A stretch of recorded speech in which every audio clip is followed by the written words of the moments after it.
کچھ زنانہ ٹائپ لوگ ہوتے ہیں نا، خواتین کے پاس جا کے بیٹھ جاتے ہیں. اس طرح کچھ خواتین ہوتی ہیں جو روزانہ 2 گھنٹے کے لیے گھر سے نکلتی ہیں، کبھی اس خاتون کے پاس بیٹھیں، کبھی اس خاتون کے پاس بیٹھیں، اور لگائی بجھائی کا عمل کیا اور واپس کئی گھر اجاڑ کے آ گئیں. بیوی سے کہا کہ تیرا شوہر تو تیرے ساتھ بہت زیادتیاں کرتا ہے، اس کے اندر تو یہ خرابی ہے، اس کے اندر تو یہ خرابی ہے، اس کے اندر تو یہ خرابی ہے.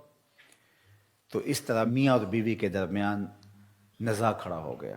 اگر ان کی زندگی گزرے بھی تو تلخ گزرے گی، نہیں تو طلاق پر نتیجہ پہنچے گا. اور طلاق جب ہوتی ہے اللہ کا عرش بھی کانپ اٹھتا ہے. یہ کوئی چھوٹی بات نہیں ہے. شیطان پانی کے اوپر تخت بچھا کے بیٹھ جاتا ہے اور اپنے چیلوں چانٹوں کو بھیجتا ہے کہ جاؤ ابن آدم میں بدکاریاں پھیلاؤ.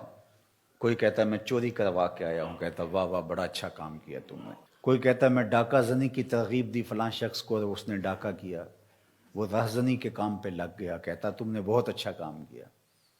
ایک کہتا ہے کہ میں یہ کیا، میں نے یہ کیا. وہ سب کو داد و تحسین سے نوازتا ہے.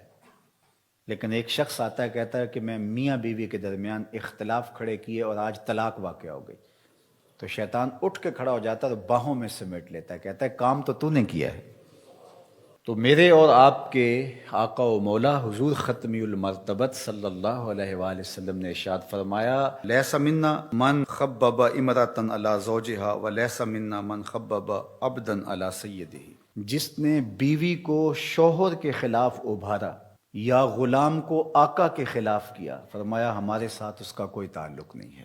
بیوی کو جا کے شوہر سے بدزن کرنے کی کوشش کی، فرمایا ہمارے ساتھ اس کا کوئی تعلق نہیں ہے.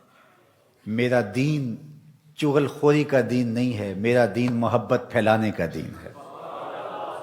اسی طرح غلام کو آقا کے خلاف کرے، ملازم کو اس کے باس کے خلاف کر دے. کئی لوگوں کا عجیب رنگ ڈھنگ ہوتا ہے کہ وہ جا کے بدکاریاں ہی کریں گے اور ملازم کو اس کے باس کے خلاف کر دیں گے. نتیجہ کیا ہوگا کہ وہ یا تو پھر خائن بن جائے گا یا پھر بدزنی اس حد تک بڑھے گی کہ وہ اس ملازمت سے نکال دیا جائے گا. اور یہ اس کو ملازمت متبادل دینے والا نہیں ہے. وہ ایک گھر کے باہر ایک چوکیدار کام کرتا تھا، تو ساتھ والا ہمسایہ گزرتے گزرتے رک جاتا اور کہتا کہ تجھے یہ کتنی تنخواہ دیتے ہیں؟ تو وہ کہتا 25,000 روپیہ. تو کہتا پتہ نہیں آپ کا کیسے گزارا ہوتا ہے. بس یہ کہہ کے چلا گیا.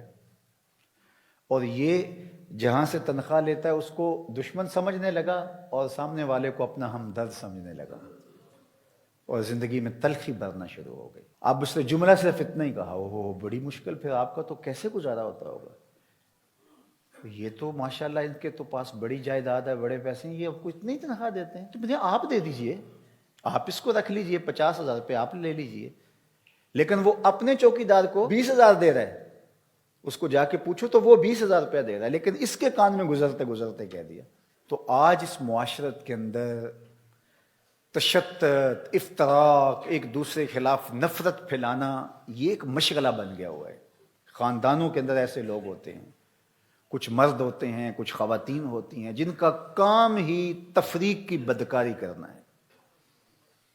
اسی طرح کاروبار کے اندر بھی ایسے لوگ ہوتے ہیں جن کا کام تفریق کرنا ہے، بدکاری کرنا ہے، اور وہ لوگوں کو ایک دوسرے سے دور کرتے رہتے ہیں. اور سب سے بدترین شخص وہ ہے جو میاں بیوی کو آپس میں دور کر دیتا ہے اور یہ رشتہ خاندانی وحدت ٹوٹ جاتی ہے. اور اس سے بھی بدترین وہ ہے کہ جو مسلمانوں کو تفریق کر کے فرقہ بندی کی بنیاد ڈالتا ہے اور امت ٹکڑے ٹکڑے ہو جاتی ہے. تو اس لیے اللہ کے محبوب علیہ السلام نے